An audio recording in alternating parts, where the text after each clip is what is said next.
మనిషి అంటేనే అసూయాపరుడు. ఎదుటి వ్యక్తిని చూసి ఓర్వలేడు, ఎదుటి వ్యక్తి సంపదను చూసి తట్టుకోలేడు, కడుపు మండిపోతూ ఉంటుంది. సో ఈ అసూయ అనే గుణం సృష్టించే ప్రళయం ఏంటి అసలు? అంటే ఇతరుల సంపదను చూసి అసూయ పడితే ఏమవుతుంది?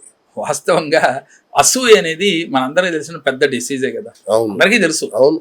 కానీ ఒక రియల్ స్టోరీ, ఒక ఇద్దరు ఫ్రెండ్స్ చాలా ఆత్మీయులండి. మీరు అడిగిన క్వశ్చన్ మంచి ఆన్సర్ వస్తుంది. చాలా ఆత్మీయులు, చాలా బెస్ట్ ఫ్రెండ్స్. కానీ ఒకళ్ళంటే ఒకళ్ళ ప్రేమే. కట్ చేస్తే కొన్ని రోజులు గడిచేసరికి ఒకళ్ళు కొంచెం ఫైనాన్షియల్గా బాగా ఎదిగారు, ఇద్దరు పక్కన ఇల్లు కట్టుకున్నారు, బిజినెస్లు కలిసి చేస్తున్నారు, అన్నీ బాగున్నాయి. ఆయనకి ఇంకో రకంగా ఇన్కమ్ సోర్స్ పెరిగింది. ఆయన తెలివితేటలో మీరు అన్నట్టు ఆస్ట్రాలజీ ప్రకారం శుభగ్రహాల యొక్క ఫలితం ఏదైనా కావచ్చు. పెరిగేసరికి ఈయనలో చిన్న ఆలోచన వచ్చింది, చాలా చిన్నదే. ఏమని? నాకు లేనిది ఆడికి వచ్చింది. ఈయన కారు ఫార్చునర్, ఆయన BMW కారు. అరే మొన్నటిదాకా వాడు ఫార్చునర్లో తిరిగాడు, సడన్గా BMW కొనుక్కున్నాడు అనే ఒక చిన్న అసూయ స్టార్ట్ అయ్యి కట్ చేస్తే ఇదే ఫీల్తో ఉన్నాడు. ఈయనకి తెలియకుండా బెస్ట్ ఫ్రెండ్, మళ్ళీ అంటే చిన్ననాటి నుంచి ఫ్రెండ్స్, కానీ మనిషి తత్వం అది మార్చుకోకపోతే ఎలా ఇబ్బందులు పడ్డాడు అనటానికి ఈ స్టోరీ. సరే కొన్ని రోజులు గడిచినాయి. ఇలాగే రోజు BMW కార్ చూస్తున్నాడు. ఈయనలో ఒక రకమైన ఫీల్తో పెయిన్ ఫీల్ అవుతున్నాడు. ఈయనకి తెలియకుండానే ద్వారాలు మూసుకుపోతా ఉన్నాయి. ఎవరికి? ఈ ఫీల్ అయ్యేవాడికండి, అసూయ పడేవాడు. వాడు ఏమీ పట్టించుకోవట్లేదు, వాడి దోవలాడు వెళ్ళిపోతున్నాడు, ఇంకా ఇంకా ఇంకా లగ్జరీగా పెరుగుతా ఉన్నాడు, అసలు కూడబెడతానే ఉన్నాడు.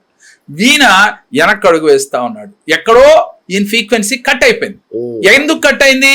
ఈయనలో చిన్న నెగటివ్ వైబ్రేషన్. కాబట్టి అసూయ అనేది మనం కాల్చేస్తాం. ఏం చేస్తుంది అంటేనండి, మనీ ఫ్రీక్వెన్సీ ద్వారాలని మూసేస్తుంది. అందుకని అసూయ పడితే పోయేది ఎవరు అంటే అసూయ పడేవాడే. ఓకే. కాబట్టి అసూయ అనేది అంత భయంకరమైందండి.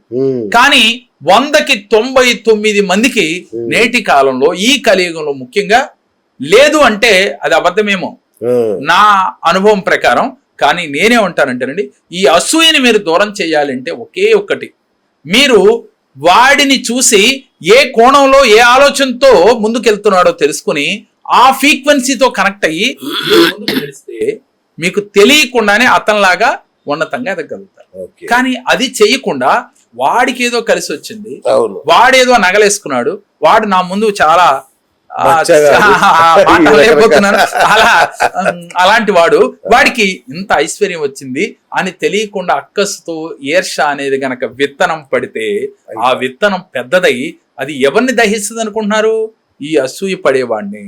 అంటే తెలియదండి, కొన్ని రోజులు గడిచే కొద్దీ అది పెద్ద మొక్క అవుతుంది, మానవుతుంది, తర్వాత మన పాలిట శాపంగా మారుతుంది, అవమానాలు పాలవుతాం, ప్లస్ ఆర్థికంగా డౌన్ అయిపోతాం. కాబట్టి మీలో ఉన్న అసూయని తీయాలంటే ఒకటే ఒక మార్గం అండి, ఒకటే నిర్ణయం తీసుకోవాలి. ప్రతి ఒక్కరూ, ఈ వీడియో చూస్తున్న ప్రేక్షకులందరూ కూడా, జీవితం అనేది చాలా చిన్నది.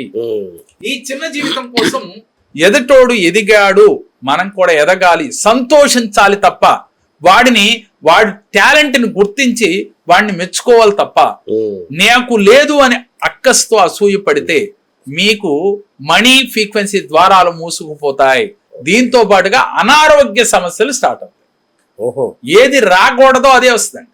ఆరోగ్యానికి ఒక ఫ్రీక్వెన్సీ ఉంది, ఆ ఫ్రీక్వెన్సీ దెబ్బతింటది. ఎప్పుడైతే ఏమవుతుందండి, వీడికి బాధ, టెన్షన్, షుగర్ వస్తుంది, బీపీ వస్తుంది. ఎప్పుడైతే టెన్షన్ వచ్చిందో ఆటోమేటిక్గా ఆరోగ్యం పోతుంది. ఆరోగ్యం పోయిందనుకోండి, సంపాదన పోతుంది. ఇవన్నీ కూడా ఒకదానికి అవినాభ సంబంధం ఉంది, లింక్ అండి. కాబట్టి అసూయ అనేది మహాభయంకరమైనది. ఎవడు శత్రువు అంటే అసూయ పడేవాడు, వాడికి వాడే శత్రువు. ఈ రోజు నుంచి ప్రేక్షకులు సహజంగా ఉంటది, అదేమి నాకు లేదు మీకు లేదంటే అందరికీ ఉండేదేది, అందరిలో ఉండేదే. కానీ నేనే ఉంటానంటే వచ్చినప్పుడు దాన్ని బ్రేక్ చేయడానికి ప్రయత్నించండి. జీవితంలో అది ఉండకూడదు, అది ఉంటే మీ ఫ్రీక్వెన్సీ పడిపోతుంది. నా మాట ఏనండి, మీరు జీవితంలో ఉన్నతంగా ఎదగాలి అంటే పాజిటివ్గా ఉండండి. ప్రతి వ్యక్తిని కూడా మీరు ప్రోత్సహించండి. అలాగే ఆడు ఏ ఫ్రీక్వెన్సీతో వెళ్తున్నాడో చూసి ఆళ్ళగా మనం ఎదగాలని ఆలోచించండి. ముఖేష్ అంబానీ గారిని చూసి మనం అసూయ పడితే ఏంటి ఉపయోగం మనకి? అందుకనే నేను అంటున్నాను ప్రేక్షకులందరికీ కూడా, మనం ఈర్ష్య పడితే పోయేది మనమే. ఆ ఈర్ష చాలా భయంకరమైనది.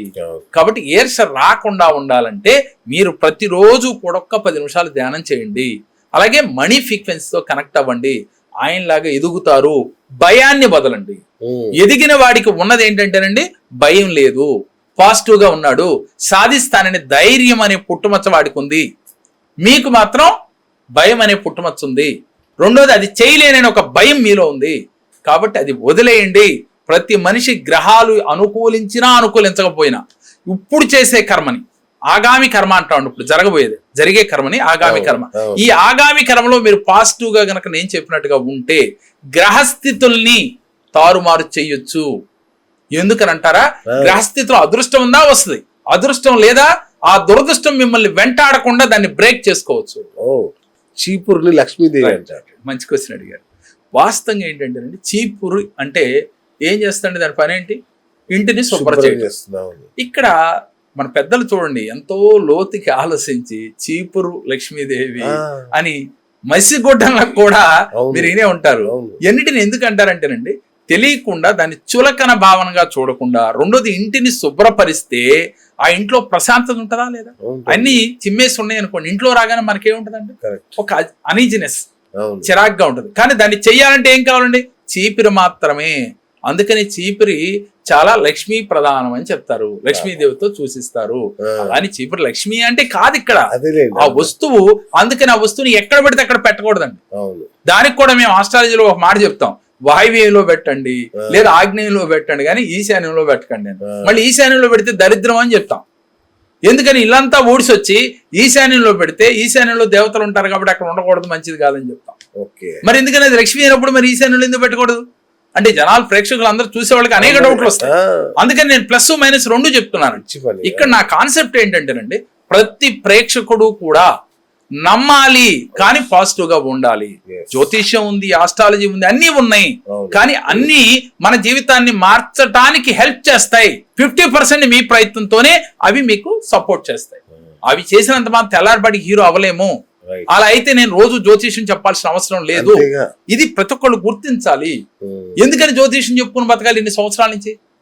అవన్నీ తెలిసి తెల్లారబడి నేను కోట్లు గడిస్తే నేను జ్యోతిష్యం చెప్పనక్కర్లేదు కదండి.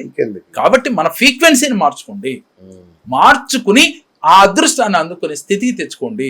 చీపిరి లక్ష్మీప్రదం కాతే చీపిరిని గౌరవించటం నేర్చుకోవాలి, కానీ దానికి ఒక స్థానం అనేది ఏర్పాటు చేయాలి. Hi friends, thank you for watching this video. ఈ వీడియో గనుక మీకు నచ్చినట్లయితే దయచేసి లైక్ చేయండి, షేర్ చేయండి. ముఖ్యంగా మా ఛానల్ 24/7 న్యూస్ టీవీని సబ్స్క్రైబ్ చేసుకోండి. ఆ తర్వాత మీ విలువైన అభిప్రాయాల్ని, మార్పులు, చేర్పులు, కావాల్సిన వీడియో ఏమన్నా ఉంటే మన వీడియో కింద కామెంట్ సెక్షన్ లో కామెంట్ రూపంలో తెలియజేయండి. నమస్కారం, సాయిదంచిక మాట్లాడుతున్నాను. ప్లీజ్ సబ్స్క్రైబ్, షేర్, లైక్ చేయండి 24/7 టీవీ ఛానల్. హాయ్ నమస్తే, నేను మీ Sonia Akula. Please subscribe to 24/7 news TV. Hi అండి, అందరికీ నమస్తే. నేను Mankota Prasad. Please do subscribe 24/7 news TV. Political, entertainment and infotainment updates కోసం like, share, subscribe 24/7 news TV.